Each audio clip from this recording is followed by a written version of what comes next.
The Commando, the elite fighting unit of today's armed forces, and the last 2,000 years.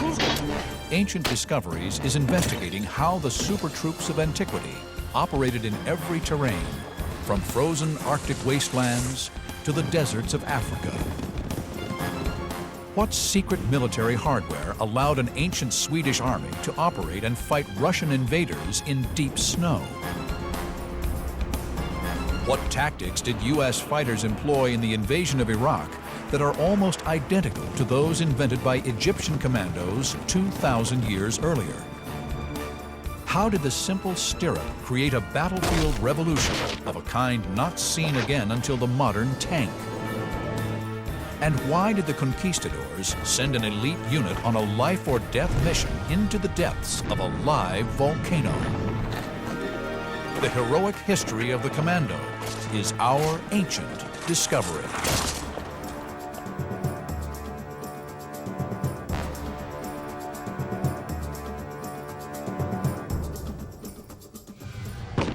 The Commando is an elite warrior. They fight in small units, often deep behind enemy lines. They rely on firepower and speed to move quickly through enemy territory. To do this, Commandos have developed weapons and tactics that enable them to outmaneuver, surprise, and attack the enemy in all terrains, from jungle to desert, mountain to snow.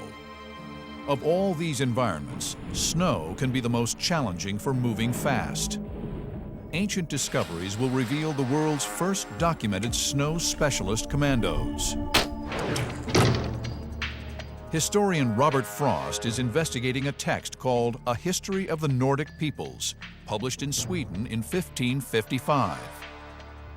The book provides some surprisingly detailed evidence for Scandinavia in this period. He writes wonderfully fast means of running with wooden planks attached to the foot. If that's not a ski, I don't know what it is. Could this be history's first ski commandos? There's actually an illustration of skiers using bows and arrows in a military situation. Now, for the first time in 500 years, Ancient Discoveries expert Richard Windley has built a replica set based on the ancient sources. These are intended to be a reconstruction of something from around about 1550. We know that they were carved out of a solid piece of wood. Apparently there was one long gliding ski which was usually worn on the left foot, and then the other ski, which was always shorter, was used like a kicking or pushing ski. These strange raised areas in the centre where the feet are attached to the skis, these would be attached by leather thongs which would wrap through these slots here and around the foot. The short skis almost always had a covering of usually reindeer hide, complete with fur. And we think the reason for this was that because of the nap, or the natural lie of the hair, that when the ski is going forwards, it just flattens and collapses, so it glides nice and easily over the snow. But when you try and push backwards on it, the hair is pushing against the nap, so it actually gives you more purchase or more leverage on the snow. Like any sort of ancient reconstruction, we don't know what these will do. We don't know how they'll perform. And really the only way we can prove any of this is to do actual practical tests. In order to discover just what they're capable of, expert skier and biathlon champion Peter Moisey has brought them to a snowy test site in France. They're so different from today's skis. One's much longer than the other, and binding system is just completely different to today's skis. We're going to try and basically see if it's possible to ski on these, how difficult it is. Was it possible in medieval times, in the 1550s, to really move on these things and fight in warfare? I ski about 6 days a week. It's my profession. I was a professional biathlete. I think it's going to be tougher than what I expect.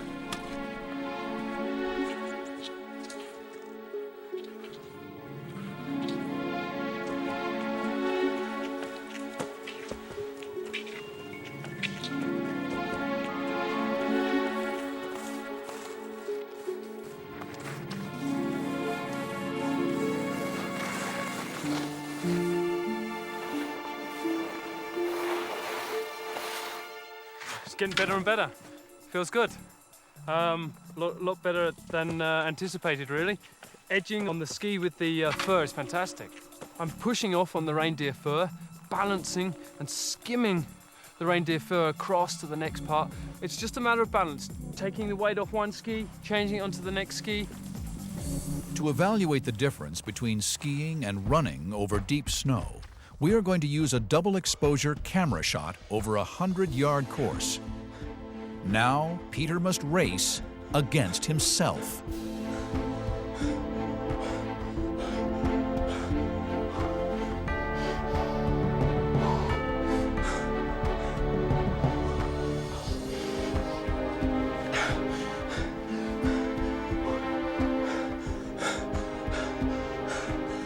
Wow, you can see these skis that just float across the snow. Just absolutely blissful compared to walking. Heart rate's much lower and the feeling is beautiful. I love running, but I'd be dead meat if I was going against those guys with skis.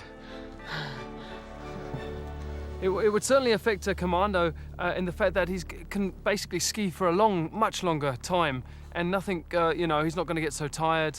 The heart rate's not going up and down. He's more of a consistent energy sort of flow for the day, so he's got more power to basically to look and shoot and do whatever else he needs to do. Not only do the skis allow a commando to reach a destination faster, they also do not tire the soldier so that he can fight better when he arrives.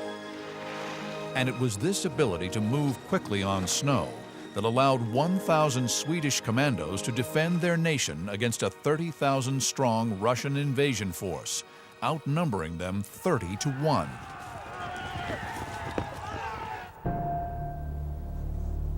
In 1537, Tsar Ivan IV, known as Ivan the Terrible, came to the throne of Russia. A brilliant leader, a bloodthirsty maniac, probably both. Certainly a very significant figure, not just in Russian history, but in the history of Eastern Europe. Ambitious and ruthless, he set his sights on expanding Russian territory at the expense of his neighbors. Above all, Ivan had a very clear idea of the place of Russia in the world and a burning urge to spread Russian power. In 1555, Ivan launched a massive invasion into neighboring territory known as the Karelian Isthmus. It belonged to the rival kingdom of Sweden. When the Russians advanced into Swedish Karelia, they had a fairly substantial force, several thousand strong. It was certainly much larger than the local Swedish forces. But the Russian advance quickly ran into difficulty. Heavy snowfall made an already unfamiliar terrain impassable. Struggling through dense forest and deep snow with drifts as high as 10 feet, many became separated from their comrades. Suddenly, they began to be shot at by unseen snipers. Records describe how the enemy, the local Swedish troops, appeared from nowhere and moved swiftly across the snow, shooting arrows and cutting off the Russian vanguard from the main force. When the Russians tried to escape, their shadowy attackers seemed to move with unnatural speed. Historians put much of this success down to the ability of the Swedes to move faster over the snow on their skis. If snow had fallen freshly and was deep, then it could be highly difficult, especially if you had a cavalry force, because the horses just sink into the snow and can't move terribly rapidly. But the ability to move fast is only half the story. The commando must also be able to fight when he arrives. Even standing still on skis requires strength, balance, and concentration. Will this affect Peter's ability to perform a second task, accurate arrow shooting? I've been able to go downhill, on the flat, uphill, over deep snow, on terrain like this. And the final test will be, can I shoot the bow and arrow? Peter will see if he can ski, stop, and shoot at 2 targets in less than 60 seconds. This technique of fire and maneuver is the same used by modern commandos.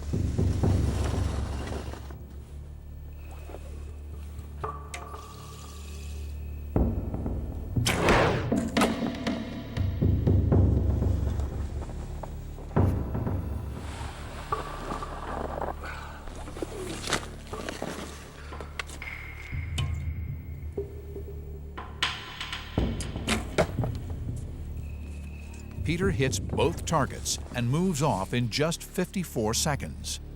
Even when taking the time to stop and shoot, he can still move faster than he can on foot.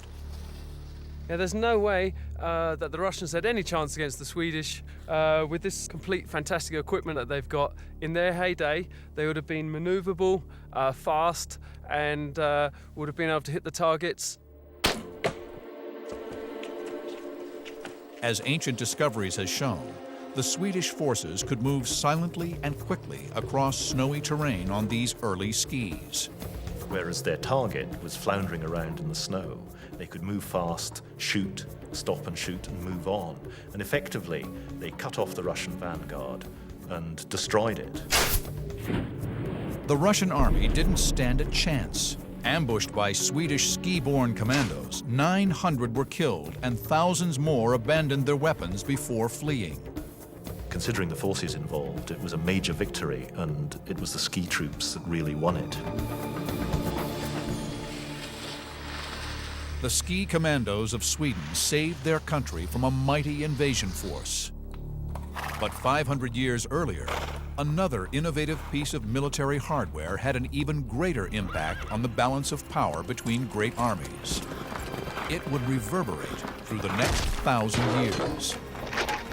The device looks commonplace to us, but was unknown to the ancients for millennia. Its invention transformed the world of warfare in a single afternoon. In the 11th century, a new method of fighting revolutionized warfare. A seemingly innocuous device would have as big an impact on the battlefield as the invention of the tank nearly 1,000 years later. It was a piece of technology that has gone largely unnoticed in the history books: the stirrup. We hear of the stirrup relatively late in the history of the domestication of the horse, and like so many good inventions, it's first heard of in China in the 5th and 6th centuries AD, and it spread to the west probably through the Byzantine Empire, the East Roman Empire, and then was introduced into the west in the 700s. Although horses had been used in battles for centuries, it was the stirrup that turned man and horse into a mobile, armored battle unit. How did this tiny piece of technology change the course of history? In October 1066, the French Duke William, later known as William the Conqueror, invaded England. His campaign began at the Battle of Hastings. The Battle of Hastings has become one of the cornerstones of the history of England. William defeated the Anglo-Saxon King Harold. He transformed England with a new language and a new system of government. William the Conqueror is a remarkable man. This is a man who you'd want in charge of your team. He's a great war leader. King Harold's troops were seasoned, well-drilled, and not outnumbered. Why did they lose? The answer lies in a visual record of the battle: the Bayeux Tapestry. The Bayeux Tapestry is a unique survival as a work of art, but it's also a unique source on the military tactics and weapons of the time, a unique pictorial source. Few battles in history have a pictorial reference that enables us to actually see what happened at every stage of the conflict. Thanks to this visual depiction, we can see exactly how the battle was fought in terms of weapons and tactics. It shows all the various aspects in which the Norman knights fought from horseback. Our investigations have taken us to the site of Anglo-Saxon England's historic downfall, Battle Abbey. Here is the precise spot where one of the great dramas of history was played out. This is where the English army of King Harold hastily formed on the 14th of October 1066, having marched 241 miles from Yorkshire to meet the invading army of Duke William. An army which was unlike any that Harold and his troops had ever faced. Among the revolutionary innovations of William's army was a simple but historic piece of technology: the stirrup. There are records of saddles and harnesses and spurs used by the Etruscan tribes of Italy over 2,000 years ago. It is astonishing that the stirrup was not invented until hundreds of years later. The stirrup is a stabilizer, and it enables you to fight effectively because you have a platform on which to base your weight. And all of this is impossible without a stirrup because you're concentrating so much on staying on board. At the Battle of Hastings, the Norman cavalry took full advantage of this new device. Up until this time, battles had always been fought on foot. Harold and his men may have ridden to the Battle of Hastings, but they fought on foot. The entire English army fought on foot. And the characteristic tactic that the English fought by, and they were by this time the finest infantry in Europe, was to form their famous shield wall or walled hedge, a body of men with interlocked shields standing firm in a position. The Normans realized that the stirrup could enable them to fight on horseback. Hastings is a fascinating battle because on one side you have an invading army of mounted armoured horsemen with a lot of archers. On the other side you have almost entirely infantry armed with shields, swords, axes. For the first time, the traditional fighting methods of medieval Europe came up against the new technology and tactics of the Normans. What was it about this new technology that enabled William to depose England's King Harold? We have traveled to Warwickshire, Britain, to work with expert horsemen and battle reenactors Carl Ude Martinez and Paul Ellis Smith. They will investigate how this tiny piece of technology ushered in a new era of warfare, the shock cavalry charge. Just a minority of knights are seen on the Bayeux tapestry to be using an entirely revolutionary technique, which is the technique of fighting with a couched lance. And this is a tactic that had only been made possible by inventions such as the stirrup. And the technique was to grip the lance under your arm in a couched position and to use the body of the knight, the lance, and the horse as a single projectile. At first sight, it would seem that the stirrup enables a rider to lean out of the saddle and hit targets that are otherwise out of reach. In fact, the stirrup enables the rider to stay firmly rooted in the saddle while he fights. Leaning out sideways would make him more unstable. Before this revolution, a rider could only stab lightly with his spear. A more forceful thrust would result in being thrown from his horse. The Bayeux tapestry illustrates, for the very first time, the use of the shock charge, which really does have such a devastating effect on the history of the world. To investigate how powerful this new technique was, we have set up a test rig with an impact gauge fixed to a quintain, the traditional target used by medieval knights for practice. With this device, we can, for the first time, quantify the force of the Normans' shock cavalry charge. We can then compare it with the effectiveness of spears traditionally used on battlefields before Hastings. Basically what we're doing is we're taking modern technology and taking it right back to medieval times. What we've got here is the quintain. Now we're going to ride at this and strike it with a lance as hard as we can. And this contraption here measures the impact in pounds. And if I move it around here, you can actually see the metal pad that we've put in there. We've got two weapons here. We've got a lance, 12 foot in length. It's quite heavy and it needs to be couched under the arm. We've also got the javelin come spear. We're going to try the impact on both of these weapons and see what the contrast is.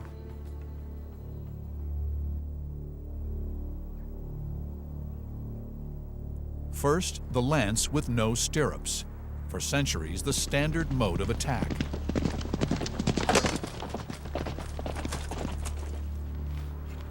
Let's have a look at this. That didn't feel like anything. That's absolutely nothing. 31.7, that's like an arrow being shot at you. Well, that makes sense. There wasn't any force, there wasn't any impact there at all. The blow inflicted by the lance when not wearing stirrups would have caused some harm, but the overall impact in battle would have been minimal.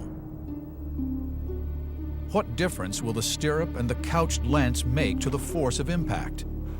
Will we discover that this combination was really the revolutionary innovation that historians claim? How will the couched lance compare with the ordinary spear in battle?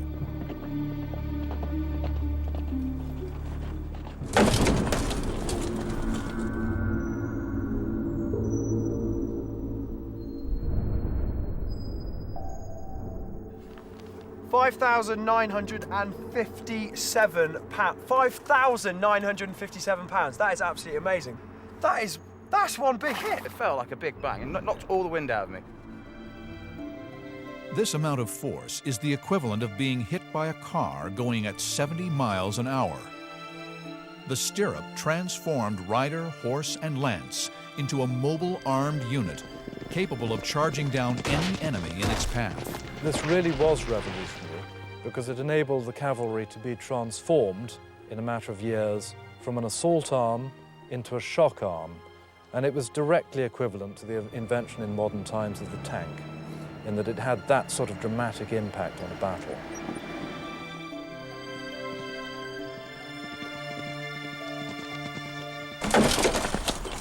The Battle of Hastings was the first recorded instance of a shock cavalry charge being used in battle.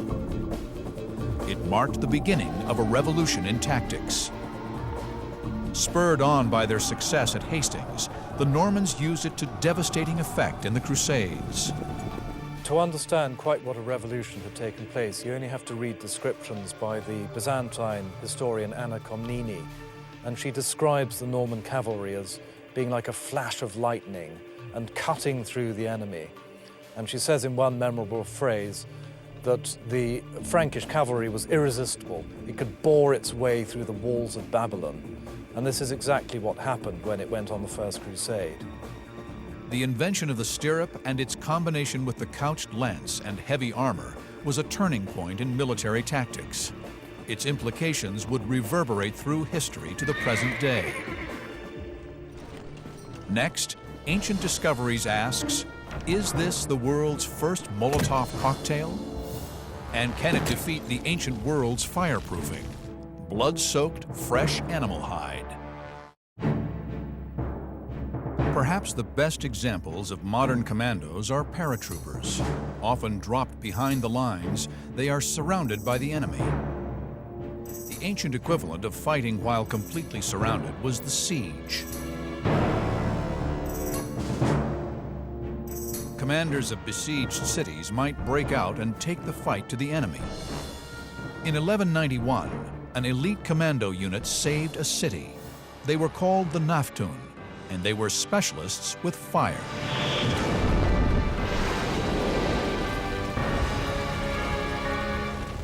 During the Third Crusade in 1190, the Christian invaders laid siege to the city of Acre. Acre is extremely important because it's the main port on the Palestinian coast. It is the best port, and whoever controlled that would be able to resupply armies on the mainland or stop armies on the mainland being supplied by sea. It was absolutely strategic position. The Christians surrounded Acre and set up siege machines. Laden with projectile weapons, crossbowmen, and catapults, the siege tower provided attackers with a vantage point against the city walls. Wooden siege towers had been a major attacking piece of offensive technology for, thousands of years, way back to ancient times. The importance of them was to enable people to shoot at the defenders on the wall. How could the defenders counterattack against these giant war machines?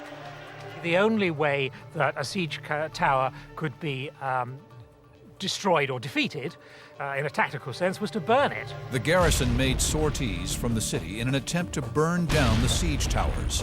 Not a single one succeeded.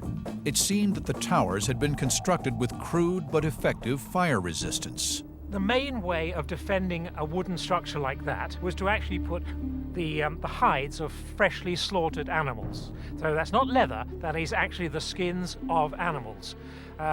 It's rather sort of disgusting to modern taste, as it were, but if it's put on the wooden structure with the hair inwards, that is the inside of the skin on the outside, you've got this sort of manky, wet, yucky thing, which is practically impossible to actually set fire to. So it acts as a fireproof layer.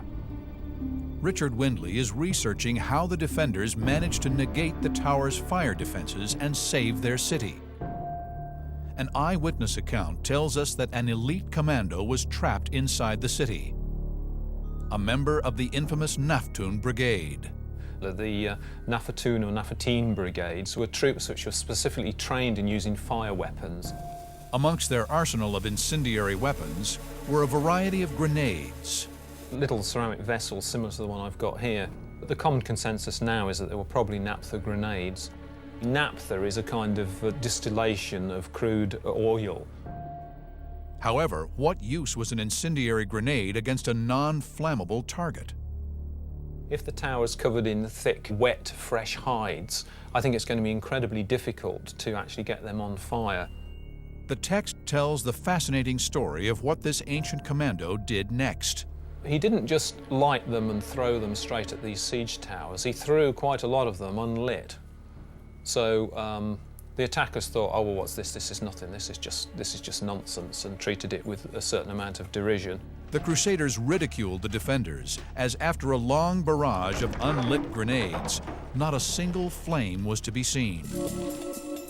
To discover what happened, Richard and David Nicole have built a replica section of a Crusader tower, complete with fresh hides, and have armed themselves with Naftun grenades. The originals, it's not entirely clear whether they were actually designed to smash or whether they were designed to continue burning as some sort of continuous incendiary, maybe with the fire squirting out the end or something. Yes. We simply don't know. It's going to be fun to see if they have any effect comparable to what we read about. Like the defending commandos in the Siege of Acre, Richard will first throw some unlit grenades.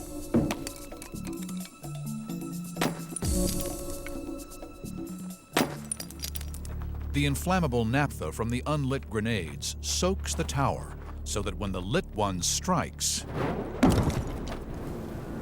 Okay, that's more like it. Just as described, the siege machine is turned into a towering inferno. That could really do the business.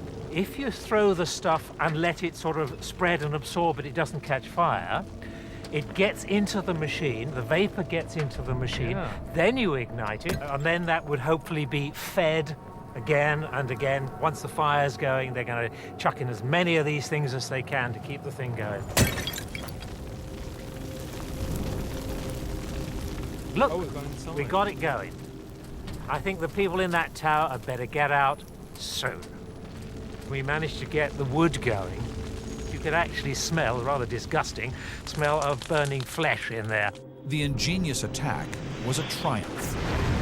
The towers were burnt down, all the men inside the towers were burned, and the story is that the attackers were so demoralized by this that they lifted the siege and disappeared. Our next ancient discovery will reveal the similarities between tactics used in the skies over the Middle East in the recent Iraq War and those used by cavalry in the same deserts over 2,000 years previously. Both involve a vital tool in the commando's arsenal, the art of deception.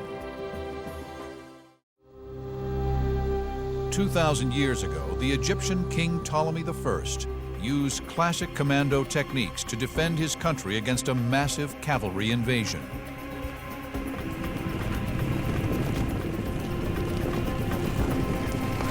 So here I am in the thick of battle.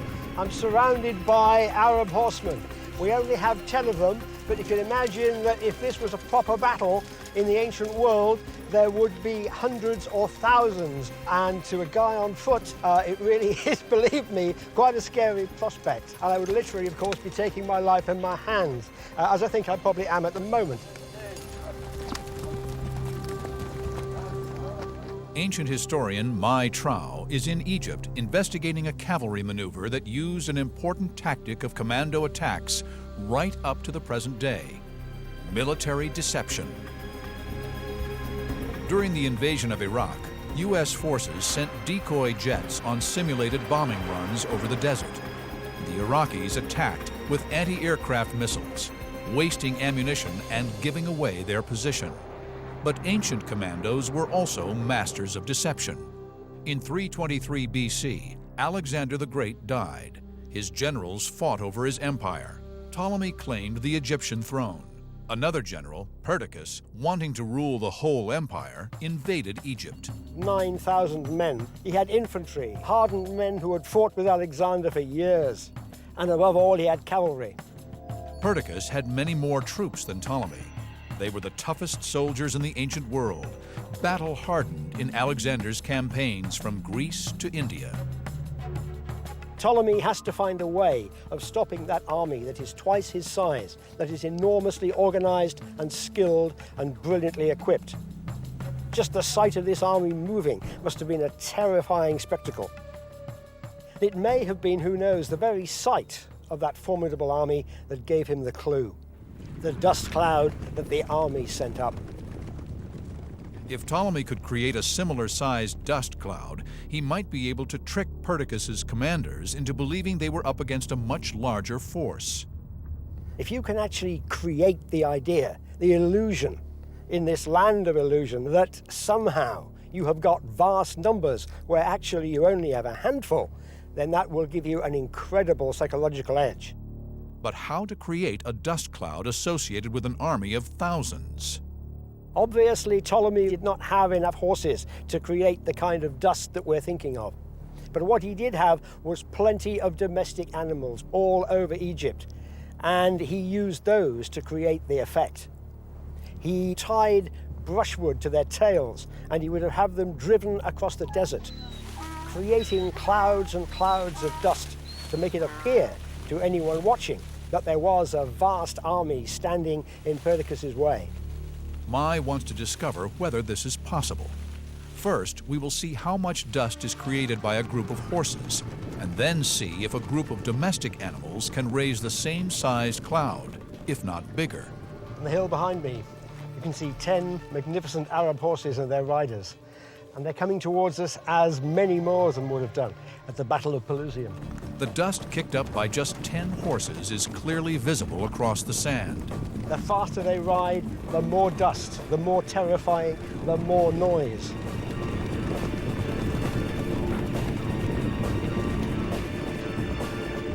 The next phase in the experiment is to try a similar thing, but this time we're going to have donkeys rather than horses.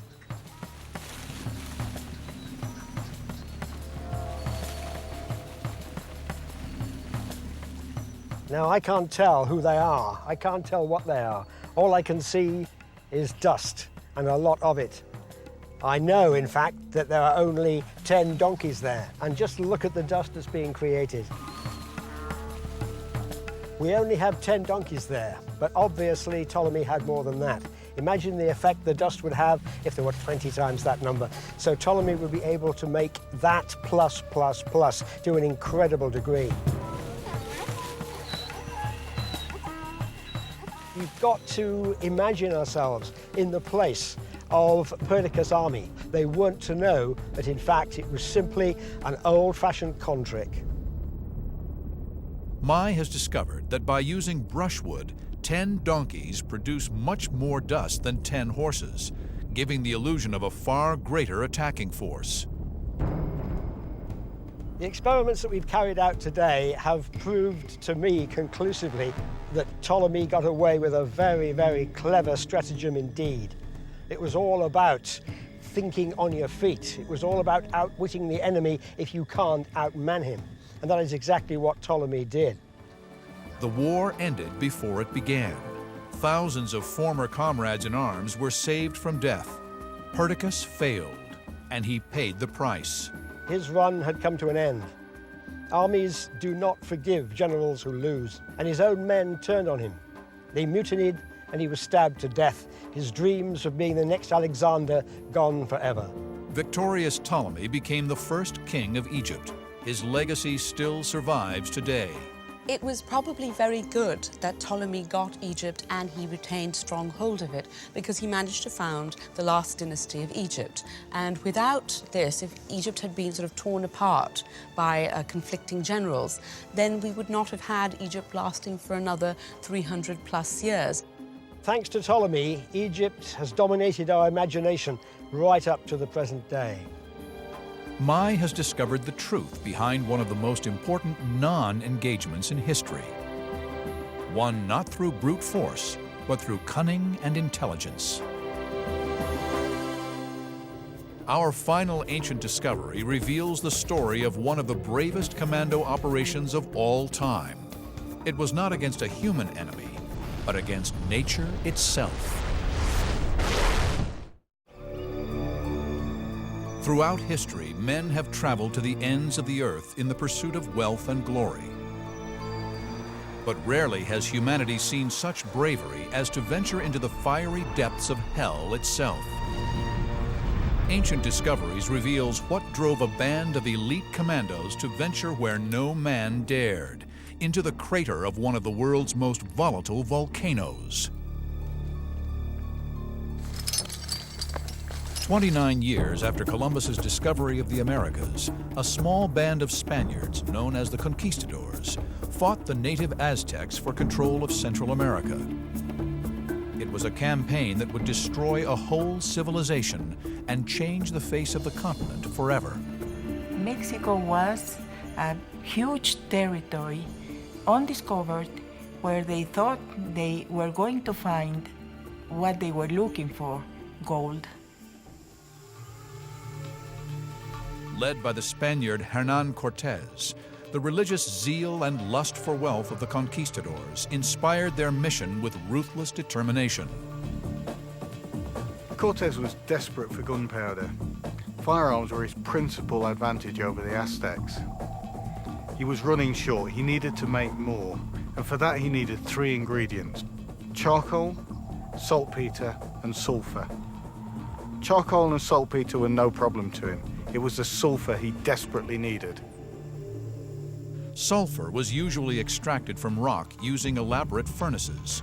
Cortés did not have time or resources for this, but he knew of another source. Sulfur occurs naturally in live volcanoes. Produced by geological processes deep underground, it is deposited around hot springs called fumaroles. But fumaroles are mainly found inside the volcanic crater. Was Cortés desperate or determined enough to send men to fetch sulfur from an inferno? Letters to the King of Spain give detailed accounts of an expedition by an elite team of commandos, led by the officer Montaño. It was a suicidal mission to collect sulfur from the volcano Popocatépetl. One of Central America's highest peaks, it was an object of fear and veneration to the Aztecs. Popocatépetl is a dangerous volcano in the short range if you are close to the volcano, in a few kilometers. Currently, the security zone is 12 kilometers from the crater. But if you are 4 or 6 kilometers, it's very dangerous, extremely dangerous. We want to experience what it was like for Cortés's men. So we need to find another volcano that's similar to conditions at the time of the conquistadores. In southeast Mexico is a volcano called El Chichón. The size and depth of the crater is very similar to that of Popocatépetl at the time of Montaño's mission. We're about to trek across this mixture of jungle, scrubland, rivers, and then up those mountains there, up into the crater of the volcano. We've just got to take all the kit necessary for making a TV documentary. The conquistadors needed weapons, armor, all the gear to get in there and make huge, brave efforts just to recover enough sulfur to make gunpowder to secure Cortés's hold on this country. Montaño's men were subjected to an extreme physical ordeal, climbing one of Central America's highest peaks to an altitude of nearly 18,000 feet. They trekked for 2 days across inhospitable terrain. Yet nothing could prepare them for what they would eventually face at the summit. We managed to establish a base camp here on the edge of the crater. It was easy to imagine what it must have been like for Montaño and his men on that desperate adventure. The plan for tomorrow is actually to abseil down into the crater and to try and collect some sulfur, just as Montaño did half a millennia ago.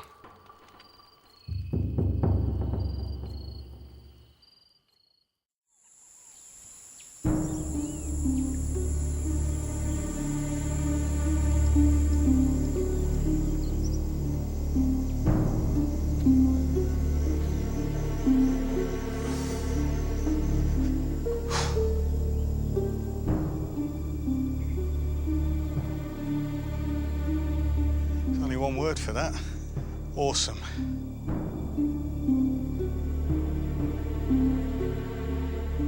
We came up in the dark with no idea what to expect at all. This is just amazing. It's really worthwhile. The moment of truth arrived for Montaño and his men. The success of the whole expedition rested on their shoulders. From the rim of the crater, they could clearly see their goal, a smoking fumarole surrounded by yellow sulfur. It was nestled in the precipitous face of the crater. 1,000 miles from Spain, with limited resources, and after an exhausting trek and without the right equipment, their goal seemed as far away as ever. But an intrinsic trait of all elite fighting forces is the ability to improvise in a hostile environment. Montaño had carried with him rope from the ships that had brought the Spaniards to the New World.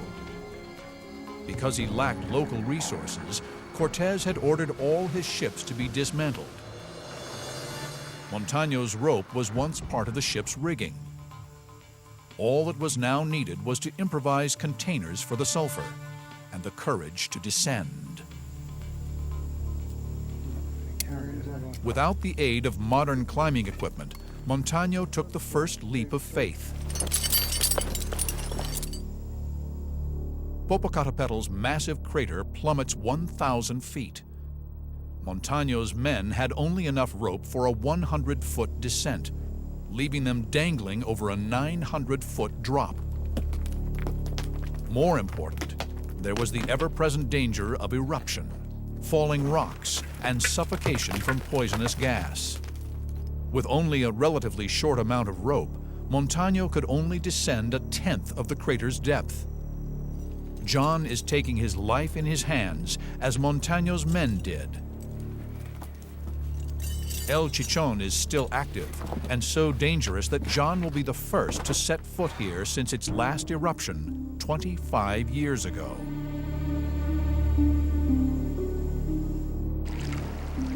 Vents within the crater spewed hot gases and boiling water.